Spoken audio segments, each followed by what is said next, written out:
Listen up, people. Manscaped have done it again. This time, it's the Chairman Pro, giving you a clean, close shave. The Chairman Pro is waterproof. The Chairman Pro has long-lasting battery life. And you use the code FTM20 and you will get 20% off of this product. Yes. Big up, people. Big up to you. Good morning, Monday morning. Hope you've had a good weekend. Look, it's been a mad weekend. I can't even lie. This football season is insane. We're going to be talking about the Premier League, how it's hotting up, who's in the title race. Is it title race talk already? A Liverpool running away with it. We're going to talk about City as well. We should have Flawless joining us, but for now, it's myself, Roms, and Dan. We're going to be talking all things Premier League this weekend.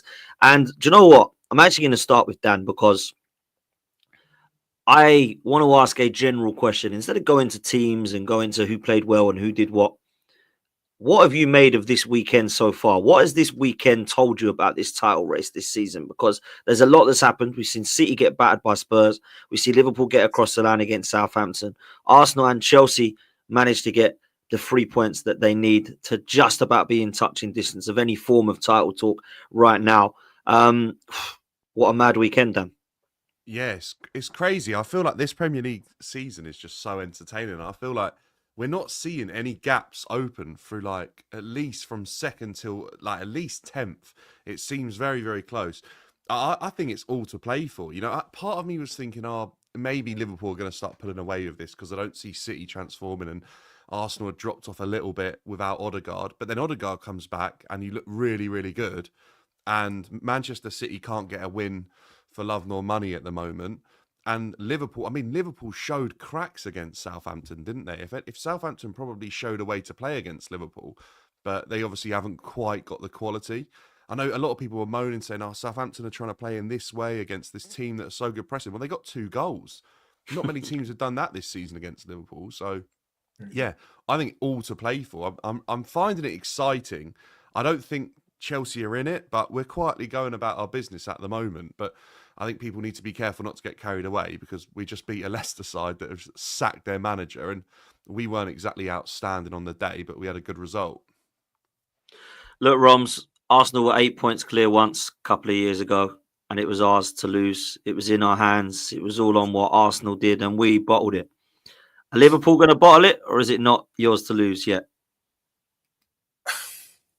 If we beat City, then it will be ours to lose. 100%. I still think 8 points, yes, it's a good gap, but knowing what City have done, I know they're not the same. They're aging. I mean, from when Spurs, that result against Spurs, right? The win's not, for me, it was still surprising, but we've seen Spurs beat City in recent years. It's their bogey team. For me, it's the fact they got a clean sheet. That was what was crazy to me. They went there and put 4 past City, and City didn't even score. But I've seen what the City team can do. And the difference between, I keep saying this, the difference between Arsenal and Liverpool, we will wait till the last week of the window to get active. I wouldn't be surprised if City get 2 players over the line within the first week of the window. They're just a proactive team like that. This is the first season they haven't, but I think now they have to. Like, they're in a situation where they have to spend. And it's not just getting players in January, it's getting them in early. But I've said, if we get 7 out of, you lot know me, I'm very bad to keep my feet on the ground. If we get 7 out of our next 9, I think we draw against Newcastle. And I do think we beat City and Everton.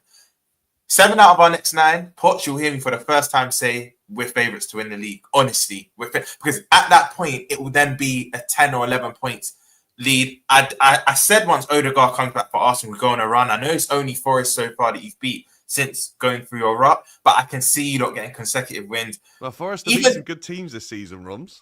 Say that again? Forest have beaten some good teams this season, though.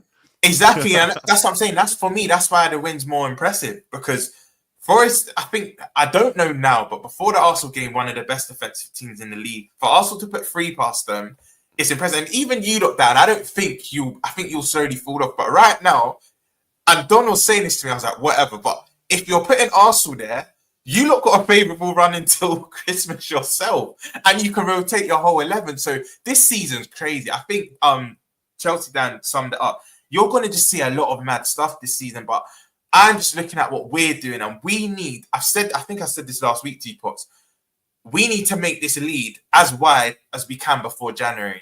We have to. Because I think we get a 10, 11 point lead above City, regardless who they sign. I think this season in particular, the deficit might be too big. Even if they sign players, I think it might be too big. And I can see us getting wins like we did against Southampton. We were not good at all. And Liverpool, after their international break, we're normally like this. I think the only game we played somewhat decent was Chelsea after the international break. One before that, we lost against Forest. And it's not just a recent thing. This was under Klopp as well. Normally, after the international break, we would lose games. I knew we would put in a bad performance, but I knew we would also win. Even when we went 2-1 down, I was like, we got this. By hook or by crook, we got this. And they do say that's a sign of champions. So, yeah, it's going to be a mad season. It's going to be a mad season. You know what's mad, right? I personally disagree. I don't think Chelsea or Arsenal are in the title race right now. I think both of us are just out of it until things change, right? And I would actually question what City are then, because they're only a point ahead of us, right? So if they're not in it, if we're not in it, then surely they're not. But this is Man City. Man City is different to Arsenal and Chelsea because Man City have done it. However, Roms, I'm going to say this. You beat them at Anfield, I will be stunned if you don't win the league. And I'll be even more stunned if Man City win it. Yeah? Because if Liverpool don't win it, it has to be us that don't win it, that go and win it then. Because I look at what Man City are at the moment and they look a shambles, mate. They don't look anywhere near on it. And it's not like, you know, people that I've listened to are like, well, obviously they're not because they're all 35 now. I'm sorry, that's bollocks. That's bollocks. They're not all 35 now. I looked at that side, that was out there against Spurs. It had Foden in it, who's 24. Haaland's 24. Rico Lewis is 21. Savinho's 21. Jeremy Doku's like 21, isn't he? 22. I look at what they've got in midfield. John Stones and Jack Grealish are 28, 29. They're not old men. Yeah. Okay, you can put forward Bernardo Silva and Gundogan, who they bought back, who now looks like a bit of a strange panic buy, not a great bit of business that I thought it would have been. I don't look at that team other than Kyle Walker and a couple of others and think they're finished. So this is a Man City side that at the moment just looks like it's run out of ideas, if I'm honest with you. And I never thought I'd see that from a Pep side. And I think that the question mark, I mean, I don't know what you think about this, Dan, because, you know, you're quite level-headed when it comes to Chelsea. For me, the question mark isn't a kind of whether Liverpool will be up there. They're going to do it now. They're a title-winning side, in my opinion. They're a title-challenging side, right? What do you think about City? Because they lose to Liverpool, bruv, with 11-point gap, and there's 13 games gone. That is a hell of a lot, man. Like, that's a hell of a big gap. And, like, let's be real. If Manchester City go and win the league from being 11 points behind, that will be one of Pep's greatest without Rodri, for me. Yeah, I hear you on that, by the way. If City do it, I think it's an unbelievable achievement. I think we've spoken to a lot of Man City fans over the season. I think they were all saying the same thing. If we can get to January and we're hanging on and we can make some signings, we might have a chance. I'll be honest, watching City against Spurs, as much as Spurs might be their bogey team, for them, like Rom said, not to score and actually lose at the Etihad, because I was like, they might struggle against Spurs. Spurs seem to know what they're doing. Ange doesn't pay City any respects, and I think that's actually why he ends up getting results against them. I just felt like actually they might have a chance to beat Spurs because it's at the Etihad. If they're falling over at the Etihad now like they are and looking that woeful, I'm not even sure they're going to be in the title race by the time January rocks around, to be honest with you. Is it fair to say to you, this was the significant game where I think even people that back City were like, oh, there's actually something wrong here, because you can lose to Spurs because we've seen them do it in recent years, but it's the manner in which they lost, to not score at your own patch. And you know what? This is where you have to give credit to Spurs. I still think Spurs then lose against Fulham this weekend. That's just typical Spurs. They got Fulham there. Spurs will probably lose that. But this is why I'm going to give credit to them. No Van der Ven and no Romero. I thought City would win this comfortably, regardless that they've been in bad form. I thought they would win this comfortably. To lose 4-0, I couldn't believe it. I genuinely couldn't believe it. Ben Davies was actually good, bro. I was like, what? That's always happening here, man. Listen, big up to Hooks as well, man, for the raid. I really appreciate that, man. A lot of Spurs fans have said about Romero and that, haven't they? And I actually think their defence actually looked like they just went about doing their job and nothing else.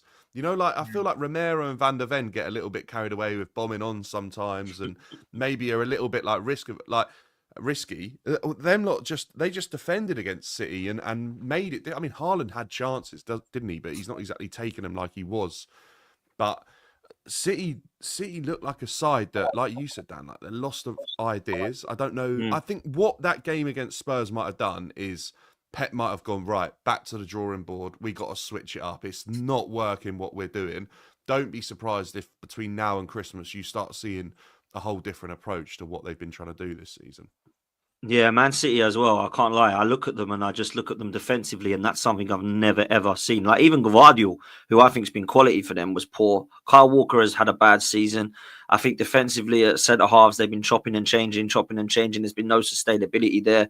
Their midfield looks lost without Rodri. I can't lie. And you know, I remember speaking to Grizz not too long ago, and he was like, boy, that's going to be mad. And I was like, yeah, but, you know, it's City, innit? And he's like, nah, man, trust me. That's the player they don't want to lose. And I think he's right. I think he's the most important player. And I think he's proving why. And, you know, look, let's turn it to Liverpool slightly, Roms, because I do feel that yesterday it weren't a great performance. I didn't see the whole game. I only saw the last 15, 20, and it looked like you were terrorizing them in parts. But throughout the whole game, when you look at it, you're like, rah, that was mad. I don't know what that goalkeeper's doing. Get Ramsdale back in goal quickly, because that guy, where the hell is he running to for that Salah goal, man? But look, Salah I thought was a little bit Casper yesterday, but he still gets on the score sheet twice and creates, so hits the post as well. Couple of questions for me though. I looked at your performance, so I want to talk about that and where that leaves you in terms of your confidence. But that Salah comments at the end, I don't know if you've heard this coming out today, saying sounds to me like he wants to stay, but nothing's being offered. There's a couple of comments coming in now. I just wanted to bring up this one from Omar. He says, is FSG not sending Salah off yet is disgusting. I've said this for a while, and me and LB have been speaking about this for time. Your board are a disgrace, bro, to not put anything near these three guys yet. I mean, like Van Dijk for me has been the best centre half this season. Salah has been the best player in the league this season, and you've got Trent who's been balling out and looks even better defensively now in the slot. And these three just need to be staying, bro. Like, what's happening here? You know, it's Ports have said to the both of you the past month or two. It's gross and negligent. You're three world class outfield players, and they're all running down to their last 6 months. Now, what I would say about the Salah comments, I do believe it's a catalyst to get a deal done. I believe, and some Liverpool fans and I will be happy with this. I've said this to you lot for weeks now. I think Trent goes. I do think Van Dijk and Salah stay. But there's a time and a place that we've got two massive games on the horizon in Real Madrid and City. Don't be saying that now, Salah. Like, I know he has to answer the questions. Be a bit coy with it, because now what's the lingering? What should be the narrative is Liverpool flying about to take on Madrid. Now it's, will Salah, Van Dijk and Trent stay? And I know that's been the narrative all season, but it's heightened now, before in a week where we didn't really need it to heighten. But I do think we get a deal done. I genuinely believe Virgil van Dijk and Salah will stay. Trent is the one if Trent stays, I'll be pleasantly surprised now. I just think he wants that Madrid move. But we need to do all we can to get all three of them over the line. But yeah, the Salah thing, it's annoying to hear. And I've seen some of the fans say in the chat, the reason why I'm kind of not at peace, but it's like, you know, when you're used to something, there's no real outrage anymore. I know what my owners are like. Put it like this, you two. In January, if we weren't to sign a player, which for me would be a disgrace, especially if we're in pole position to win a league, I wouldn't be surprised, because we just know what our owners are like. And we shouldn't have to feel this way, like we're not trying to strive for the best. But FSG, they just love to save money. Honestly, I can see them saying, you know, Merry Christmas, Salah and Van Dijk sign. That's it. Now you're getting no January signings. Because for me, we still need to bolster this squad to win the league. That's just my opinion. But I look at the next three games, you two league, even the Real Madrid game, you two are going to be surprised. I know that's a massive game, but I'd rotate. I've just seen Vinny's injured. Vinny Jr.'s out, yeah. Because we only need, I think mathematically, you need 5 wins. I think you need about, is it 14 points to finish in the top 8? Or I can't remember how much it is, but to qualify, I think you need, 5 wins. And our next 3 games after Madrid, we should be winning them. But I would actually rotate, not heavily, but a bit against Madrid. This City game is 10 times more important than Madrid, because to go 11 points clear, and we're going to qualify for the knockouts for Champions League anyway, I think it's massive. And like I said, I know you said, Potts, if we beat City, you then like have us favourites. But then I look at Newcastle and Everton both away. Now, Newcastle, we got a good record, but they're still it's still a very hard ground to go to. And even the last 2 times we've won there, it's been quite difficult. We had 2 Darwin Núñez stoppage time winners to win last season. Everton as well, bro, is different for you. Like, exactly. Everton's different for you. Exactly. So Everton, I've said I think we beat Everton. Though. We're due a win. I think we beat City. I'll say that from now, as early as that game Sunday. I'll say it a week early. I think City and Everton we win. It's the Newcastle game that worries me. But 7, I think we draw that. But 7 points out of 9 pots, I'll then say I'll start to believe. I'll get happy. Of course, man. Come on, you gotta back your boys, and I think you should start believing now. If I'm honest with you, I know I was in the camp for a few games ago saying, "Come on, it's early" and all that. Then I've started to look with my eyes, and I'm just like, I'm gonna say it. I really like Arne Slot, man. I really like him. I think he's chill. He's cool, he's calm, collected. Cut you, bro. Nathan makes a very good point. Big up, Nathan. It's the last derby at Goodison as well. Oh, so yeah, it is. And it's 12:30. They're gonna be up for it. Do you know what? I'm going to flip flop. I still think it's 7 out of 9 points. I'm going to back us to beat Newcastle at St James's. I think this might be the game we draw. I think this is the game we might drop points to. I completely forgot it's their last one. I think you'll beat Everton, bro. I think you'll beat Everton. I think Newcastle's record recently. Since Braithwaite's come back in, they keep clean sheets for fun. They do, but I don't know, man. I just don't rate them, bro. I think you'll be all right against them, but I look at Liverpool right now, and I don't know how Dan feels about this looking at other people's results, but I just feel like they're gonna win. Like they look cool, they look calm, they don't look intense, they don't look aggressive like Klopp did. You knew that there was always an opportunity against the Klopp Liverpool side because as much as they're gonna bang them in against you, they're gonna leave themselves like short at the back.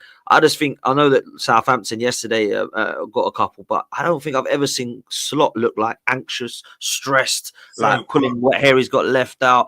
He looks so chill, and like for me, it looks as if there's an opportunity for you to actually improve defensively at Liverpool. It's mad to me to say. And do you know what, Dan? That you're spot on about him being relaxed. That transmits to the team because you know this before that first half performance against Southampton. And most Liverpool fans, they're honest, will admit this. That wasn't a surprise to us. We always start slow after the international break.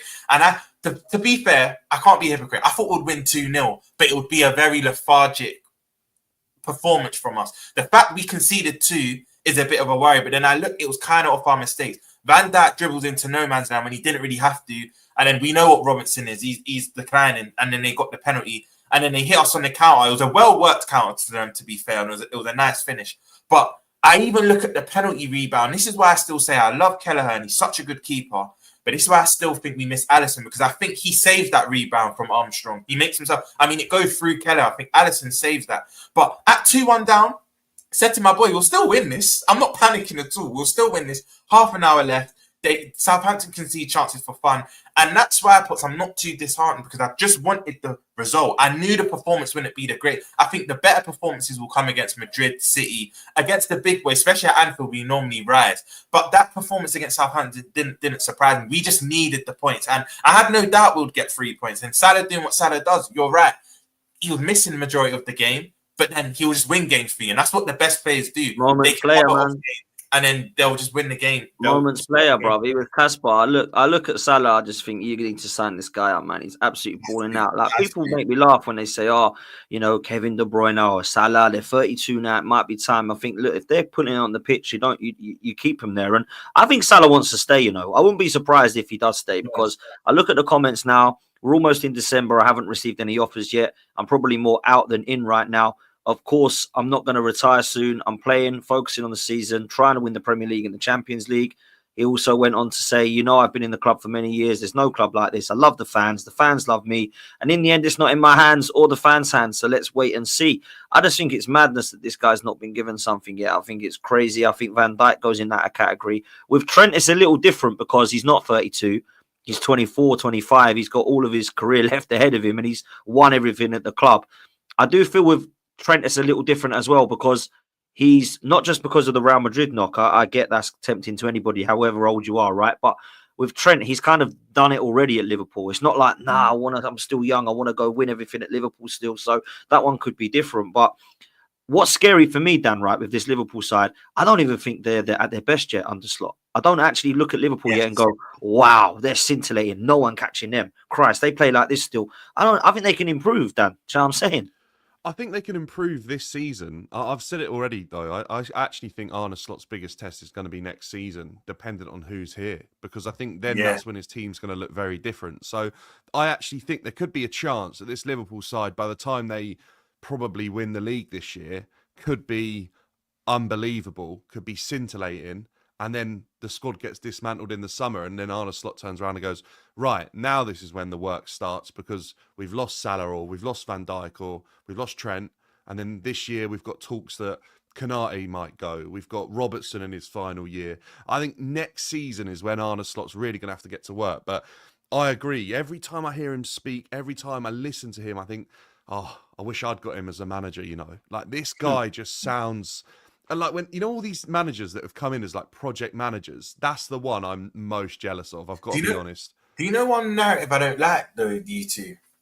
If Salah gets injured, if Van Dijk gets injured, that applies to every single team. Yeah, and we've yeah, seen it. When Rodri's got injured, City looked like a different team. Odegaard got injured for Arsenal fell off a cliff. Do you know what I mean? So I hate when people just apply it to us. What if your two best players get injured? Hold on, it's happened to our two title rivals, and it can happen to anyone. Injuries are part of the game. But this is why I think Man City is just it's that game. I don't think I can emphasize how important that game is on Sunday again, because massive, bro. Massive. We will drop points at some point in the season. This is football. We're not going to go on like a 20, 25 game winning streak.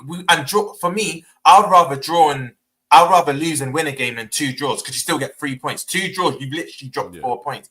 But we will drop points. But this is why I think we need, before January is going to be key. I've said it to you two last week. I think this is going to be the most expensive January, as in the January window.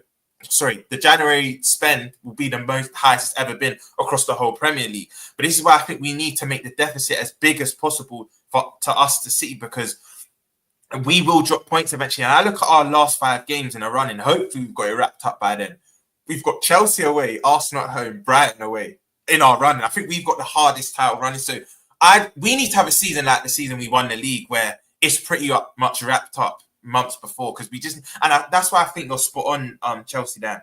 I don't think we've got out of first gear. That's why I'm still happy. And I genuinely don't think like we've got out of first gear. And you know what? If there's a world where Salah doesn't stay, again, I think him and Van Dijk stay. I think Trent's the one that leaves.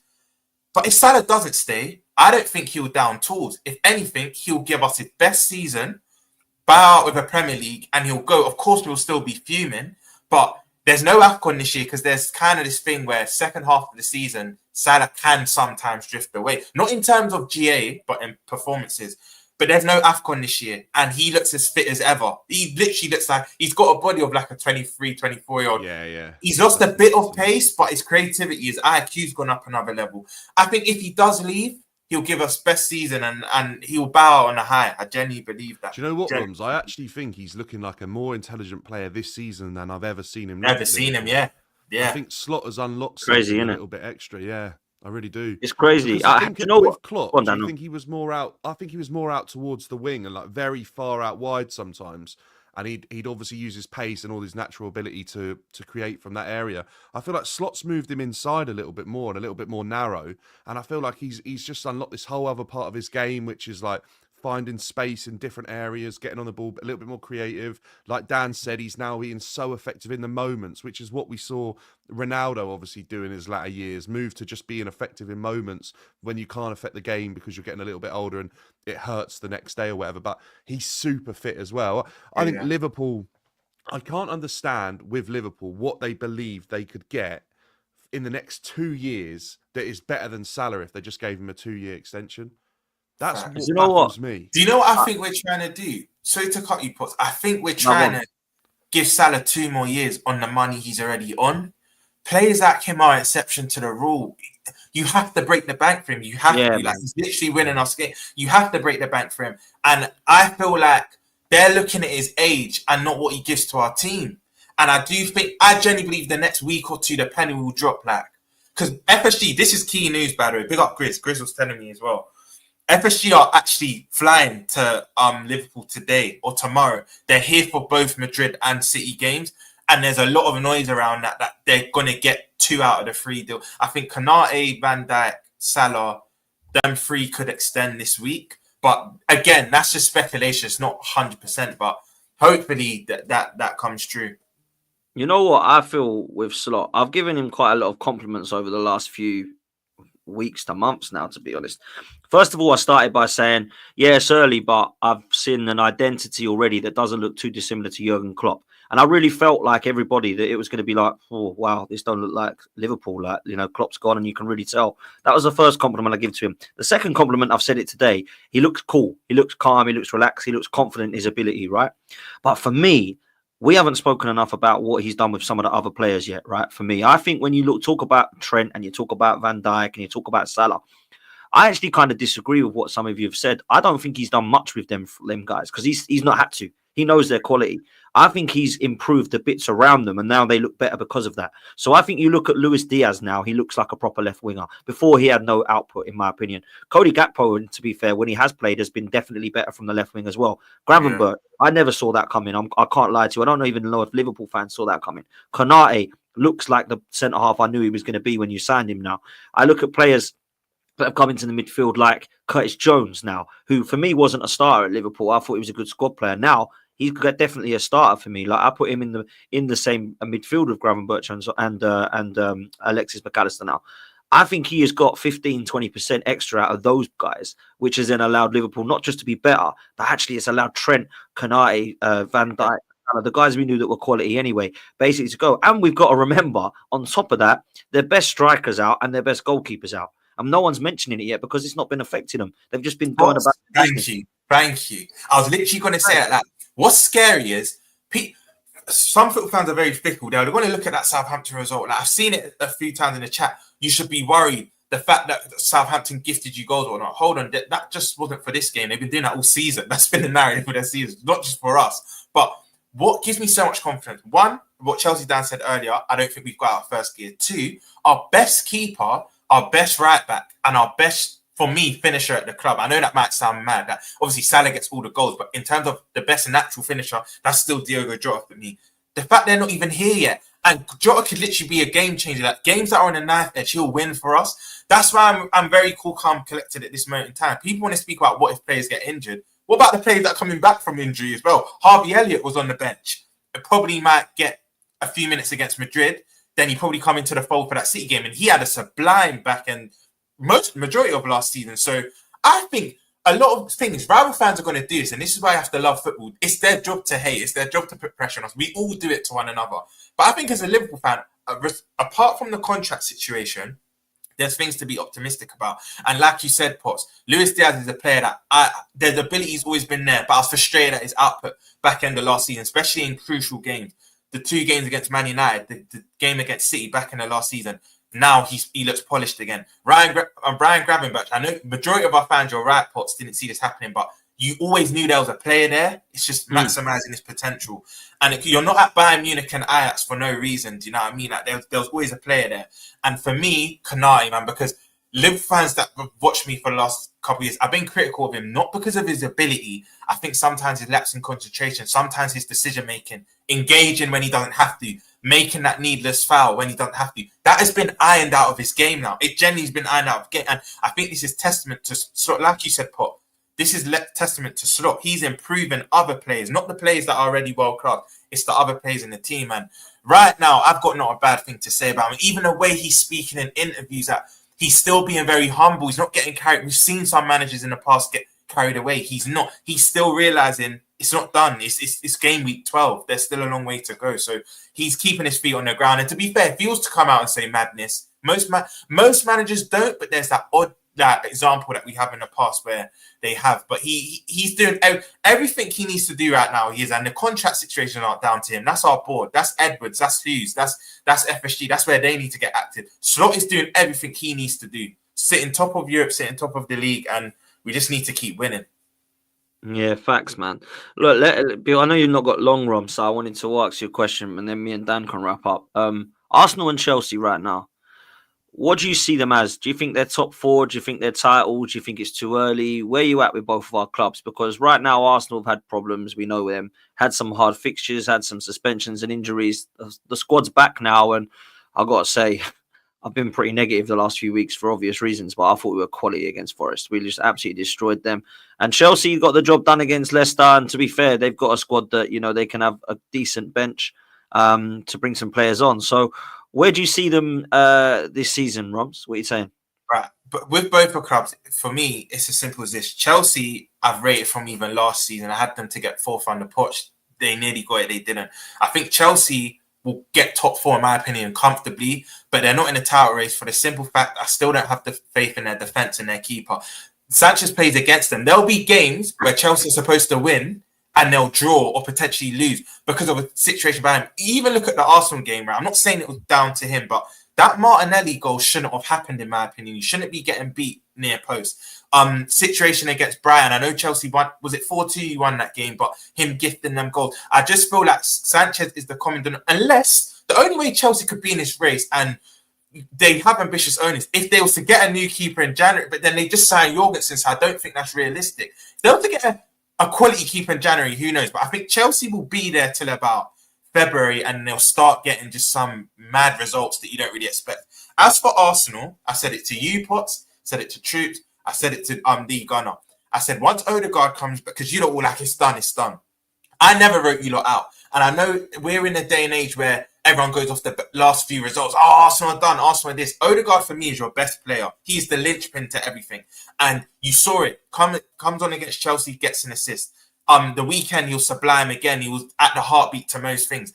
I still think you're in this race. Do I think you're going to win the league? No, I will say that. But the way some Arsenal fans and we didn't think we were going to win it at the start of the season, right? So there's nothing. Exactly. I didn't think you'll win it anyway. But in terms of people saying Arsenal in a top four race now, yes. If you look at the table now, yes. But I'm going off projection. I think Arsenal will claw it back. I think you could claw it back to at least 3-4 points, but you won't win the league. You're not out of this race, and I think the last two seasons is a body of work to show that. Will you win it? In my opinion, no. But will you get closer to us and City again? City only a point, like you said, City only a point above you now. But will you get closer to us? Yes, because I think we'll drop points, but you lot will continue to drop points as well. But you're not out of the race, no. I don't think you'll win it, but you're not out of the race. No way. And I said this isn't reactionary because of the Forest game. I said this after the Newcastle game when the points went to 9 points. I said it after that. I said Arsenal still aren't out of this race. They've got their key man coming back, and they'll go on a little run. What are you saying, Dan? Arsenal, Chelsea. I think Arsenal have got more chance of being in the title race than Chelsea right now. I just think the way you've changed in a small amount of time since Odegaard's return to the team, I just think you're going to be back at it. To be honest, I think you might have had your blip. Probably the best time to have a blip if you can finish strong. You've got a great run at the moment. I mean, you're barely leaving London till the new year, even with away fixtures, right? So I think Arsenal will get back to it. I think when Calafiori's fit, you look like a different side as well. He brings so much to the team, where he's able to be a little bit more dynamic than some of the other players that have played in that role. I genuinely think Chelsea have some issues that I think prohibit you from winning a title or being in a race, to be honest. I think Sanchez is the be-all and end-all of that, to be honest with you. And then I think there are little things that could change and will be slight issues, and who knows where we are with injuries as well. I mean, we're doing a good job at the moment, but Lavia keeps getting little niggles, and every game Fofana seems to get a niggle. So you just don't know, to be honest, where Chelsea are going to be. I think we're doing well. I think looking at it in isolation, though, we've won 2 of our last 6 Premier League games. Teams around us have been dropping points. I don't think Chelsea have been as outstanding as what their position probably suggests they might have been, considering where they were last season, to be honest. So, yeah, for me, I actually think right now Arsenal are probably Liverpool's biggest threat. I think they probably are, and they're probably the furthest away in terms of what the table suggests, actually. But I think Manchester City have got to do something different. The only other team that could potentially creep into this mix right now is Tottenham, if they can start picking up some actual results. It's interesting because no one mentions Brighton, because it's mad that they're on the same points as Arsenal and Chelsea. And I looked at this not long ago, and I thought this could be a Leicester season, but there's not really a team that I see outside of the big 6 that are going to win it. Can you imagine if Brighton won this league? It would be absolutely insane this year. Their football is unbelievable. Oh man, that new manager, wow. Crazy. They've got some ballers as well, man. Yeah, they do. They really do. So have you played them yet? Because obviously me and Dan... we drew, didn't we?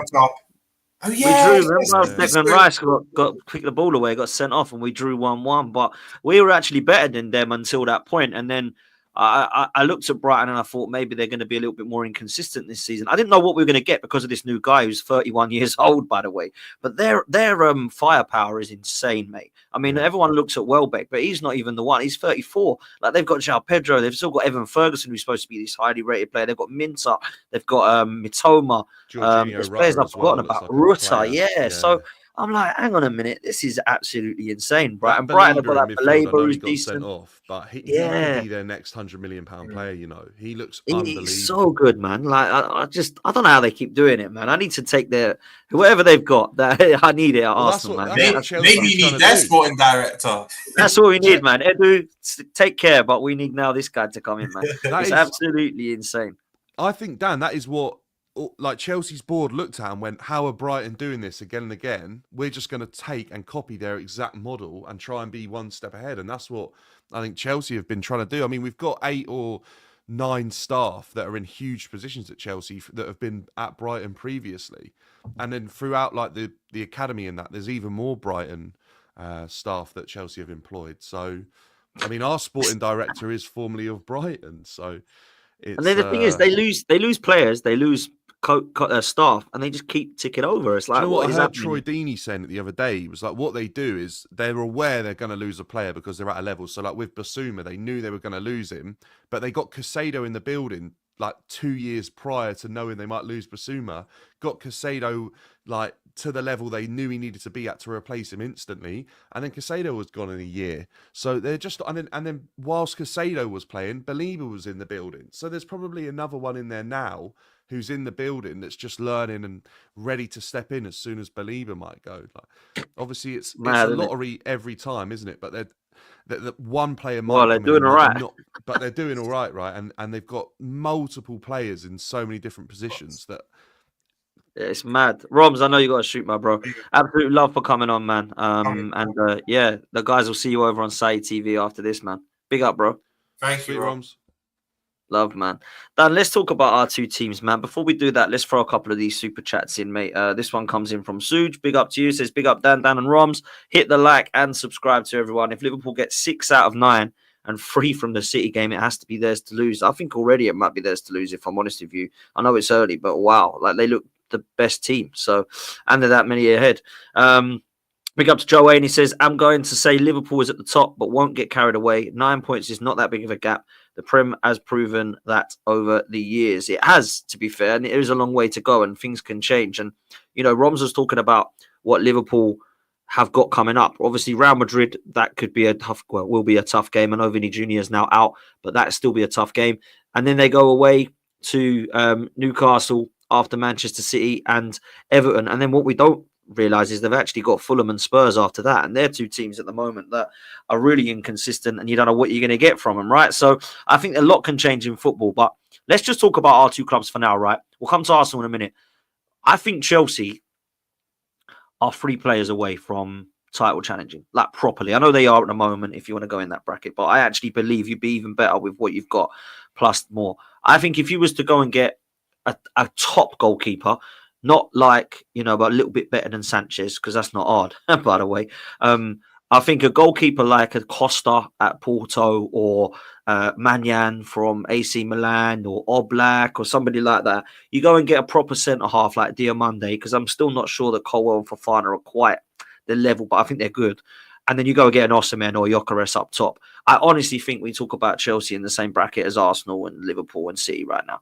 I really do. And I look at what you've done so far. I've been impressed with Chelsea, man. I'm not going to go and talk on Enzo and Badiashile too much because I thought they were really good at the weekend, but I still need to see more from both of them consistently, right?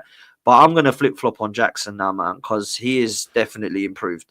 Like, I've given him a lot of stick in terms of his finishing, and I'm still not sure he's great at his finishing. But I look at his stats, they don't lie. His work off the ball's always been pretty good. I think he's definitely formed good partnerships with some of the Chelsea players, not just Palmer, some of the others. And I think his finishing's got better, bro. I do. I think his finishing's definitely got better. So what do you make of it right now as a Chelsea fan? Because I think you must be happier than last year, right? Oh, yeah, like miles better than last year. I think Poch was toxic to Chelsea. I think everyone knew that having a Tottenham manager in there, it was just never going to work. And a lot of the fan base was split. And no one really knew what this board was trying to do. We were going, hang on a minute, what are we doing? This is Chelsea. Why are we signing all these kids? Well, now we know that's what's happening, and these kids are actually quite good. Whether or not they're good enough to go and win trophies on their own without a bit of experience, I'm not sure, but they're showing that they can get themselves amongst it. What we're kind of getting right now with Chelsea is that actually some of the players that were really good last year are probably a little bit below where they were, and then other players have stepped up. And it's going to happen with youngsters, right? Is there going to be inconsistencies and it all needs to gel together? But you're bang on about Nicholas Jackson. I think that's a player that has come on leaps and bounds from last season. And I think he had a good year last year, but we could all see that there were, some of his finishing left a lot to be desired. I think the way he spoke and the way he acted sometimes was very young and naive. I listen to him now in interviews, and I think this is a guy that's just got his head switched on. I think he's matured a lot. I think I said this in the summer. It's so important that Chelsea show confidence and belief in him and don't replace him, because I think he may be the type of guy that if he gets replaced, his head will drop and then he might not be at it. I think confidence is big in Jackson's game. I think we've seen that already in a small sample size. I think he needs to be at a level where he knows he's good enough.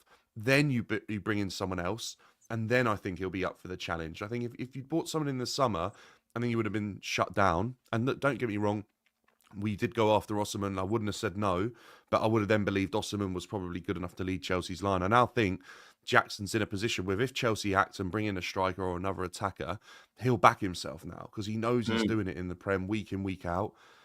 I really like him. I look at it sometimes and think, actually, that's probably the last place we need to be worried about. It's just obviously with AFCON and players disappearing with either injuries or whatever, that can happen, right? So I think Chelsea need a striker who can be a backup to him, that adds competition, that can score goals as well, and could potentially play off of him or play with him, or Jackson could move around the pitch to accommodate another striker, just to give us a different option. Because if you look at Liverpool, they can move players around. City the same, Arsenal the same. And I think Chelsea just need that as well, because otherwise we're sort of a little bit limited in that area, but it's not like it's not performing. I agree defensively. I think Chelsea have got issues. I think to concede a goal, it was a penalty, yes, but we showed cracks against Leicester. We have in other games as well.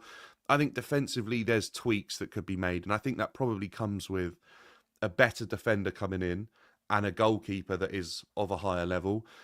Whether Chelsea do that or not in January, I'm not sure. I know everyone's saying, Chelsea have to spend them. We're this close. I just don't know how it goes. We signed a keeper in the summer for 30 million in Jorgensen. We then signed another keeper for like 30 million in Penders, just right on deadline day, I think it was. Are they no good? Are they not better than Sanchez?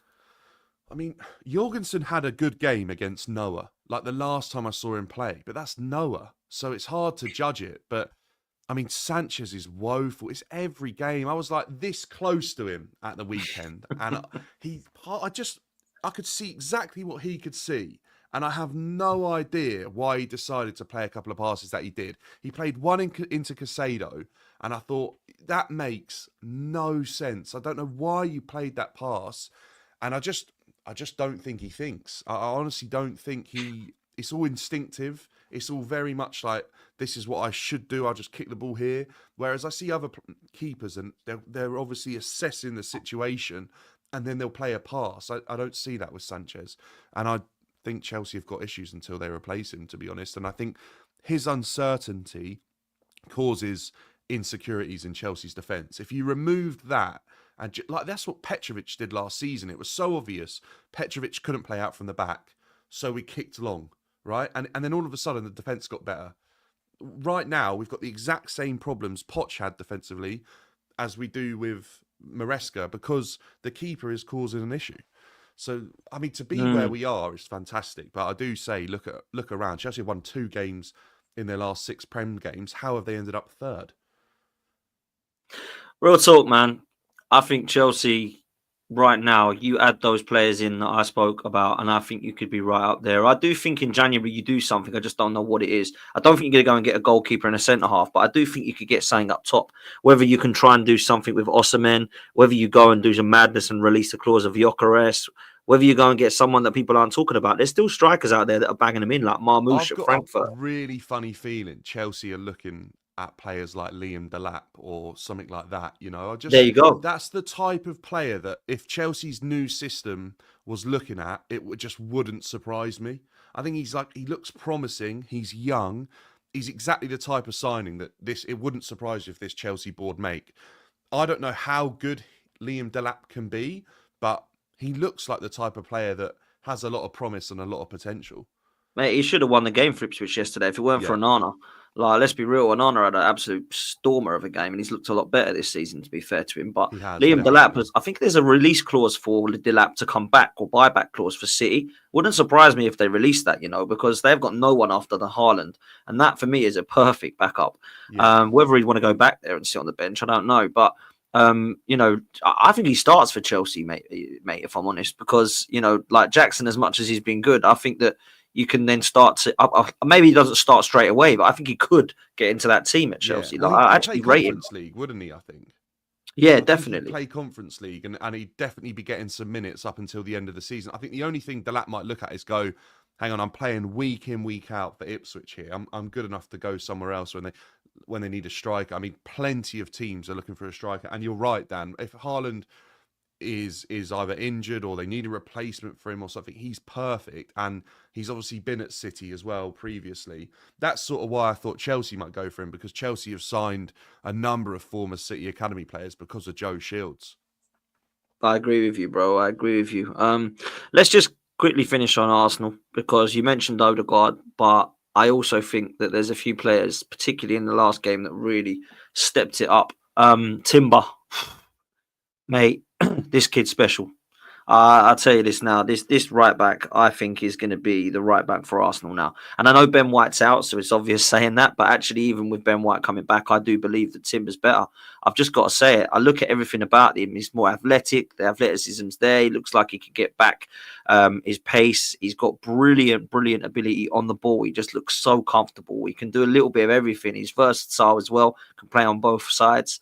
And his telepathy with Saka was outstanding. That first half, the whole of our right side was just like, wow, this is class. This is what I need to see. Saliba and Timber, Odegaard and Saka. Boom. Brilliant. But actually, our left-hand side looked the best it's done for a while. And I think if we can try and replicate our left with our right, Arsenal got a serious team there, because Calafiori, we looked better with him in the side. I thought he was brilliant. Gabriel, obviously, I rate anyway highly, and he's been the only one who's remained consistent on that left-hand side. They ain't been shifted in and out of the side. I actually think he's your best defender, Dan, by a mile. Gabriel? Yeah, I do. I think, you know what, against Chelsea, I was watching him, and that's like the first time I've seen him since he's really come on a lot. And the way he reads the game is just so impressive. He's a step ahead of everyone else on that pitch.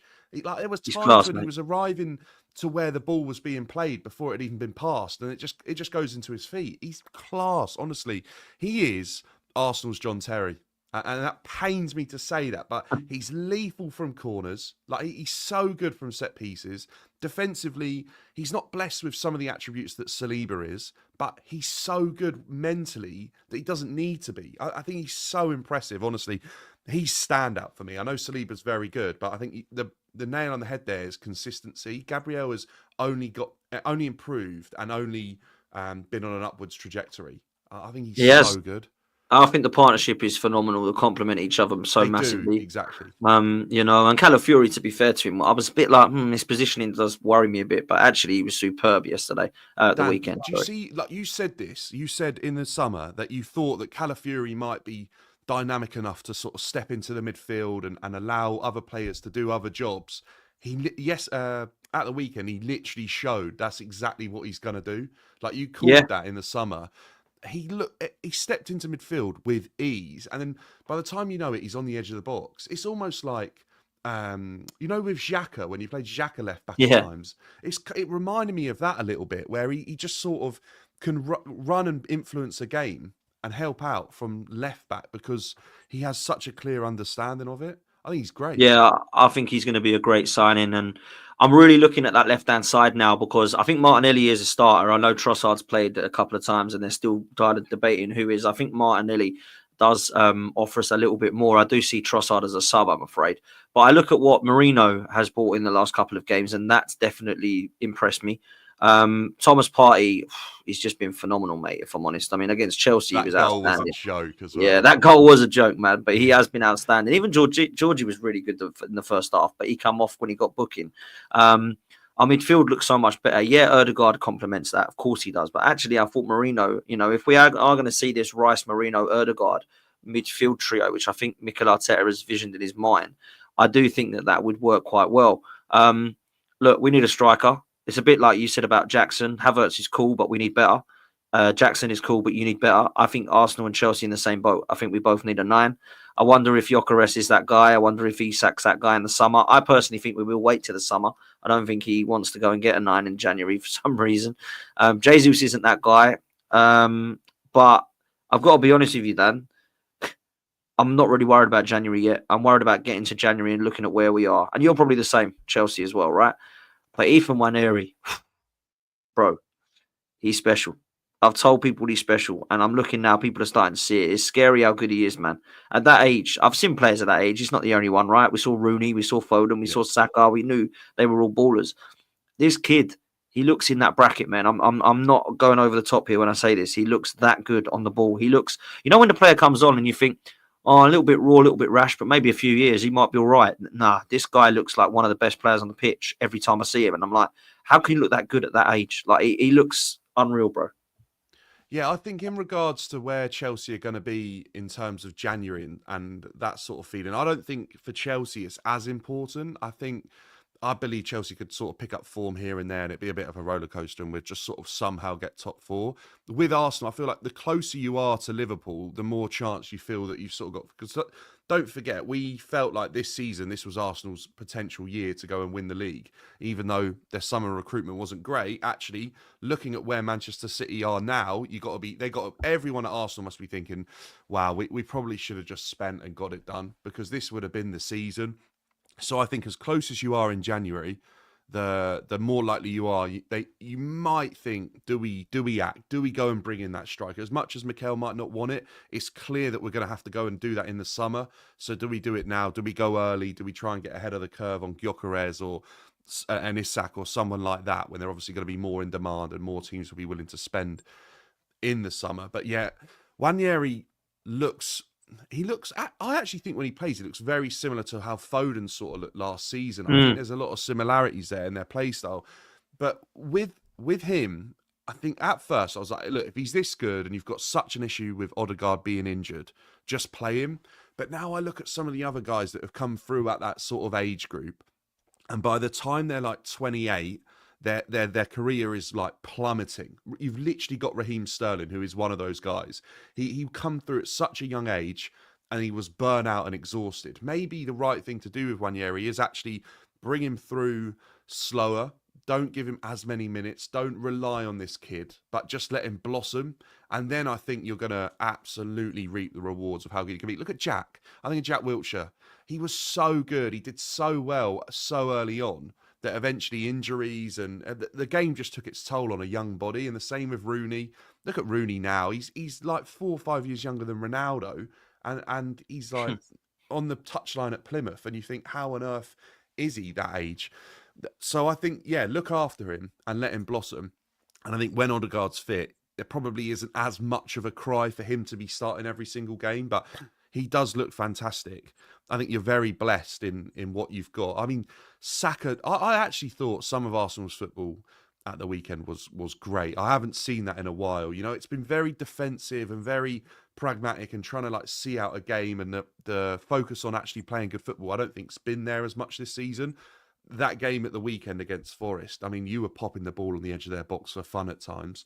And I actually think that is a huge result, and a lot's not being said about it because I think where Arsenal have been. But to put 3 goals past a Forest team that have been so good defensively, that have been incredibly good against Liverpool, Chelsea, other teams this season, Arsenal made it look easy against them. And that's what tells me that this is an Arsenal side that sort of finished the end of last season like that. There was that time when you came back from, I think, the Middle East somewhere, and you'd scored like 5 goals in like 3 or 4 games, didn't you, in a row or something like that? Or maybe not in a row, but I felt like you were scoring goals for fun. and that performance at the weekend reminded me of that a bit. So, yeah, I'd be confident with Arsenal now and up until January, because like you look at your running, Dan. Like I said, you do not leave London. I think bar maybe one trip to Wolves. Like other than that, you're we've literally got like unbelievable run. Apart from Europe, we don't leave London until like mid-Jan. Crazy. Even in Europe, are you not at home though? Like for a couple of those games. Well, we go obviously tomorrow. We're in Porto. Then we're in at home for Dynamo Zagreb, Monaco. There's another one as well. You're right. It's mad. Yeah. It's looking good for us. Even your away games in the Premier, like Palace, West Ham, Brentford. Yeah. It's like mad. Games like that. So I honestly think Arsenal are turning the corner here. I think as long as you can keep some of your players fit. I know what you say about Chelsea's sort of need for a striker.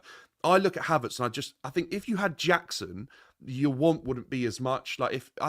Because when you watch Havertz play, he doesn't offer the exact thing that a number 9 offers all the time. You know, a number 9 can pin his man, hold the ball up. He's capable of like forcing a chance on goal out of nothing. I feel like Havertz needs the goal to be created for him and he'll be in the right place. And I feel like that's what Arsenal are lacking at times. You know, a guy on the edge of the box just to pin his man up, hold it up, knock it off to someone or bring others into play. I think Arsenal was so close. We said that in the summer. Obviously, injuries kind of pulled you away from the race a little bit. But with the right additions in Jan, I actually think Arsenal are in this race, because I just think you can't be as close as you were over the last couple of seasons and then Liverpool come out over or out of nowhere, really. Like, crazy. Realistically, Arsenal look better with Timber at right back, I think, than they did with Ben White. Calafiori is the solution sorted on the left. Defensively, we know how good you are. David Raya is a good goalkeeper. Midfield, with the addition of Marino, looks really good. He's obviously struggled with fitness and getting into the flow of this. It's difficult anyway, even if you are fit. He's been injured. Thomas Partey is extending his career probably longer than what Arsenal fans thought he was going to do.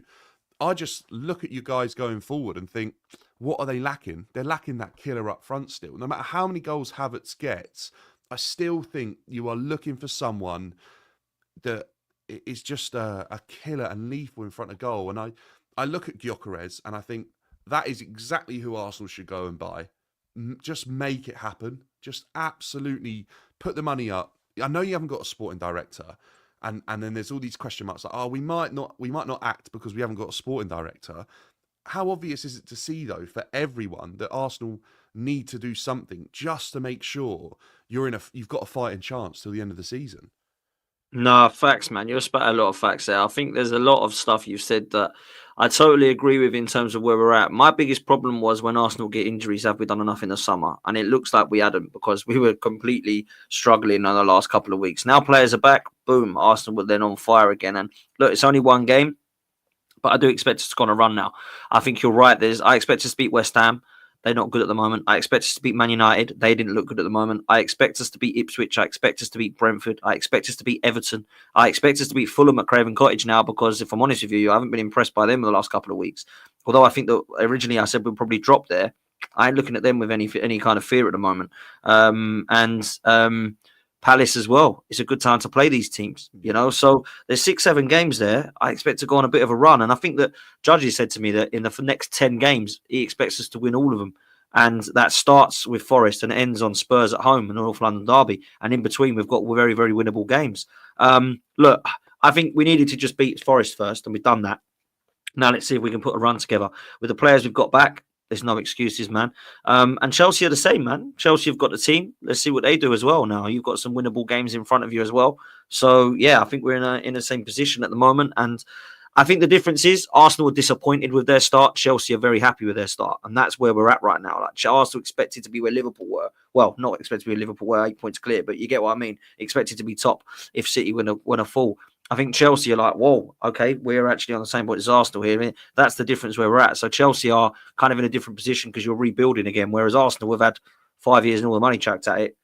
I know Chelsea have had money as well, but you get what I'm saying. I think we're kind of 5 years ahead of you, if you get me, a few years ahead of you, if you get me. So we should be ahead of Chelsea right now. So that's where I'm at, man. But listen, long way to go, man. There's a long, long way to go.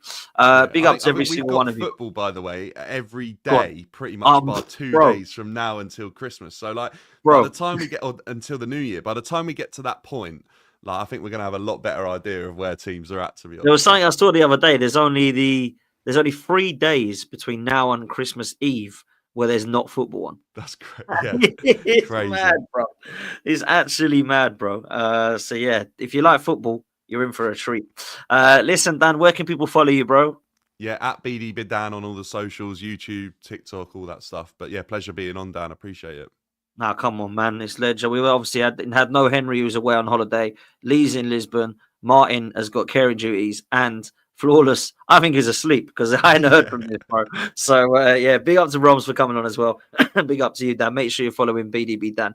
Make sure you're following both myself and Lee Judges TV and Football's 12th Man. Streamed on both today. So please make sure you've hit subscribe to both of them as well. Go check out manscaped.com. Use the code FTM20. It's pinned in the comments or it's in the description. Just click on that link. You'll get 20% off at the moment for Christmas. So make sure you do go and use manscaped.com. FTM20. We're out of here, guys. We'll see you next time. Take it easy. Up the Arsenal. Laters.